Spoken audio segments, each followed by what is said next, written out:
ঢাকায় বেশ কয়েকটি স্থানে শুরু হয়েছে দেশের প্রথম পাতাল মেট্রো রেল নির্মাণ কাজের প্রাথমিক ধাপ, আর এভাবেই এগিয়ে যাচ্ছে পাতাল মেট্রো রেল নির্মাণের কাজ।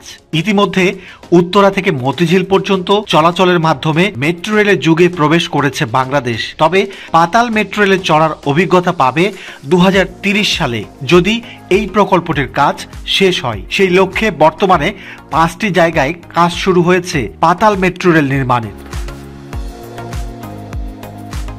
প্রিয় দর্শক, আপনাদেরকে আজকে দেশের প্রথম পাতাল মেট্রো রেল নির্মাণ কাজের আপডেট জানাবো। ভিডিওর শুরুতে অনুরোধ জানাবো, যারা প্রথম এই চ্যানেলে ভিডিও দেখছেন তারা দেশের মেগা প্রকল্পগুলির নিয়মিত আপডেট জানতে চাইলে এই চ্যানেলটি সাবস্ক্রাইব করে পাশে থাকতে পারেন। দেশের প্রথম পাতাল মেট্রো রেল এমআরটি লাইন 1 এর নির্মাণ কাজ ইতিমধ্যে 5টি জায়গায় দৃশ্যমান হয়েছে। 2023 সালের 2 ফেব্রুয়ারি পাতাল মেট্রো রেলের নির্মাণ কাজের উদ্বোধন করা হয়। নারায়ণগঞ্জের রূপগঞ্জের শীতলক্ষা নদীর ধারে পিতলগঞ্জে ডিপো নির্মাণের মাধ্যমে শুরু হয় এই প্রকল্পের কাজ। পিতলগঞ্জের পর রাজধানীর প্রগতি সরণিতে শুরু হয় পাতাল মেট্রো রেলের প্রাথমিক কাজ। পরিষেবা লাইনগুলির প্রতিস্থাপনের কাজ চলছে এখানে।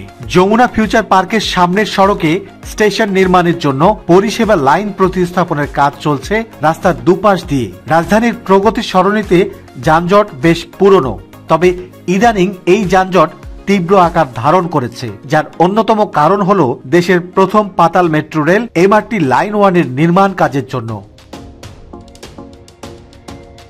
প্রায় একই সময়ে রাজধানীর খিলক্ষেতে ঠিক খিলক্ষেত থানার সামনে শুরু হয় ইউটিলিটি রিলোকেশনের কাজ। মাটির নিচে থাকা বিভিন্ন সেবা সংস্থার লাইন, যেমন পানি, বিদ্যুৎ, গ্যাস, ইন্টারনেট সহ জরুরি লাইনগুলিকে নিরাপদে সরিয়ে নিয়ে পুনরায় স্থাপন করা। আর এই কাজটি করছে বাংলাদেশ সেনাবাহিনীর অভিজ্ঞ 24 ইঞ্জিনিয়ার কনস্ট্রাকশন ব্রিগেড। এটি হচ্ছে পাতাল রেল নির্মাণের প্রাথমিক ধাপ। কন্ট্রাক্ট প্যাকেজ 1 এর আওতায় এই কাজ চলছে। গত ডিসেম্বরে খিলক্ষেতে রাস্তার অপর পাশেও শুরু হয় ইউটিলিটি রিলোকেশনের কাজ।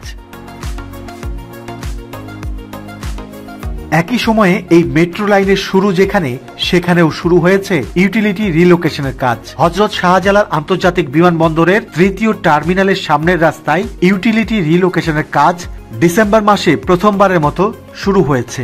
এখানে মাটির নিচে হবে মেট্রো স্টেশন।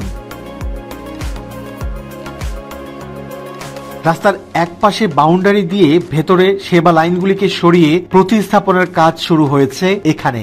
এছাড়া বিমানবন্দর রেলওয়ে স্টেশনের সামনেও এই এমআরটি লাইন 1 এর ইউটিলিটি রিলোকেশনের কাজের সাইনবোর্ড দেখা গেছে। এটি ঠিক সিভিল এভিয়েশন সদর দপ্তরের সামনের সড়কে। এখানেও প্রাথমিক পর্যায়ের কাজ শুরু হয়েছে দেশের প্রথম পাতাল মেট্রো রেলের। এবার এমআরটি লাইন 1 সম্পর্কে প্রথমে একটা ধারণা দিতে চাই আপনাদের।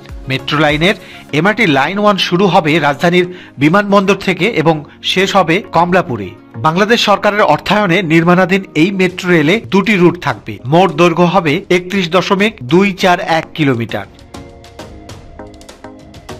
স্টেশনের সংখ্যা হবে মোট 21টি। অবকাঠামোর ধরন হবে পাতাল এবং উড়াল। 2টি রুটে চলবে পাতাল মেট্রো রেল। বিমানবন্দর থেকে কমলাপুর পর্যন্ত হবে পাতাল লাইন, আর কুড়িল থেকে পূর্বাচল আবাসিক এলাকার শেষ প্রান্ত পর্যন্ত হবে উড়াল মেট্রো। বিমানবন্দর থেকে কমলাপুর পর্যন্ত 19.872 কিলোমিটার পাতাল মেট্রো লাইনে 12টি স্টেশন থাকবে। নতুন বাজার থেকে পিতলগঞ্জ ডিপো পর্যন্ত 11.369 কিলোমিটার উড়াল মেট্রো লাইনে 7টি উড়াল ও 2টি পাতাল স্টেশন নির্মাণ করা হবে। যেসব জায়গায় ইউটিলিটি রিলোকেশনের কাজ চলছে সেসব জায়গায় মাটির নিচে স্টেশন নির্মাণ করা হবে। আমরা যদি বর্তমান শাহবাগ মেট্রো স্টেশনটি দেখি, ঠিক একই রকম উচ্চতার স্টেশন মাটির নিচে প্রস্তুত করা হবে। এমআরটি লাইন 1 এর 12টি পাতাল মেট্রো স্টেশন নির্মাণের জন্য 12টি স্থানে ইউটিলিটি রিলোকেশনের কাজ করা হবে। এখন পর্যন্ত মাত্র 3টি স্টেশনের জন্য এই ইউটিলিটি রিলোকেশনের কাজ শুরু হয়েছে। এখনো 9টি পাতাল স্টেশনে ইউটিলিটি রিলোকেশনের প্রাথমিক কাজ শুরু হয়নি, তবে আগের চেয়ে কাজের গতি অনেক কমে গেছে। আর এভাবে কাজ চললে 2030 সালে পাতাল রেল চালু সম্ভব নয়, তা অনেকটা নিশ্চিতভাবেই বলা যায়। ইউটিলিটি রিলোকেশনের কাজ শেষ হওয়ার পর মাটির নিচে স্টেশন নির্মাণ ও রেল লাইন নির্মাণের কাজ শুরু হবে। এ কাজে টানেল বোরিং মেশিন টিবিএম ব্যবহার করা হবে। এটি খুবই সফিস্টিকেটেড একটি মেশিন। মাটির 10 থেকে 12 মিটার নিচ দিয়ে খনন কাজ চলবে। প্রতিদিন প্রায় 8 থেকে 10 মিটার মাটি খনন করে এগিয়ে যাবে এই টানেল বোরিং মেশিন। সম্প্রতি একটি গণমাধ্যমের খবরে জানা যায় এখন পর্যন্ত টানেল বোরিং মেশিন কেনা হয়নি, যেটি দিয়ে মাটির নিচে খনন করা হবে পাতাল রেল। দেশের মেগা প্রকল্পগুলির বেশিরভাগেই এভাবে ধীরগতির কাজ বাস্তবায়ন যেমন দেরিতে হয়, তেমনি ভোগান্তিও বাড়ে চলাচল করা নগরবাসীর। এজন্য আগামী বছর অর্থাৎ 2026 সালের আগে সম্ভব হচ্ছে না টিবিএম মেশিন দিয়ে মাটির নিচে খনন কাজ। প্রগতি সরণি থেকে কমলাপুর পর্যন্ত এই রুটটি ঢাকার সবচেয়ে ঘন বসতিপূর্ণ একটি এলাকায় হওয়ায় অপেক্ষাকৃত সরু রাস্তা দিয়ে সবসময় ব্যাপক যানবাহনের চাপ থাকে এখানে। তারপর এই প্রকল্পের কাজ ধীর গতিতে এইভাবে চললে মানুষের চলাচলেও ভোগান্তি বাড়বে।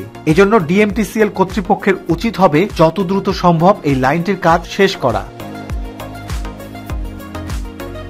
এই মেট্রো লাইনটির দ্বিতীয় রুট হবে এলিভেটেড। এটি এমআরটি লাইন 6 এর মতো উপর দিয়ে যাবে। নতুন বাজার থেকে পূর্বাচলের নারায়ণগঞ্জের পিতলগঞ্জ পর্যন্ত 11.36 কিলোমিটার হবে উড়াল পথ। তবে এখানে খুব বেশি সমস্যার সম্মুখীন নাও হওয়া লাগতে পারে, কারণ এই ধরনের মেট্রো লাইন নির্মাণের অভিজ্ঞতা বাংলাদেশের হয়েছে।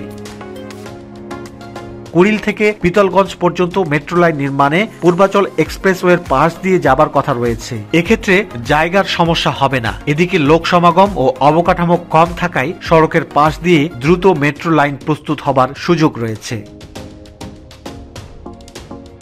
এছাড়া নারায়ণগঞ্জের পিতলগঞ্জে এমআরটি লাইন 1 এর ডিপো নির্মাণ যেখানে হচ্ছে, সেখানেও প্রায় 2 বছর হয়ে গেলেও এখনো কোনো অবকাঠামো গড়ে ওঠেনি। শুধু ব্যস্ত সড়কেই নয়, শহরের কোলাহল ছেড়ে ফাঁকা লোকালয়েও ডিপো নির্মাণ বেশ ধীর গতিতে চলছে।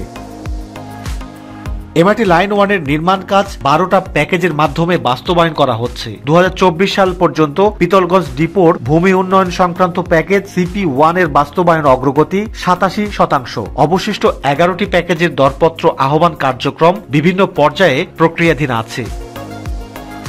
দেশের প্রথম মেট্রো রেলের সাফল্য ও জনপ্রিয়তার পর এখন ঢাকা সহ সারা দেশের মানুষ অপেক্ষায় আছেন প্রথম পাতাল রেল তথা এমআরটি লাইন 1 এর পুরোপুরি কাজ শেষ করে ব্যবহারের জন্য। পাতাল মেট্রো রেল চালু হলে প্রতিদিন প্রায় 8 লাখ যাত্রী পরিবহন করা সম্ভব হবে।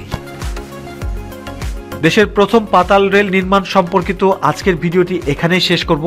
এতক্ষণ এই ভিডিওটি দেখার জন্য সবাইকে অসংখ্য ধন্যবাদ জানিয়ে এবং সবার সুস্বাস্থ্য ও মঙ্গল কামনা করে শেষ করছি।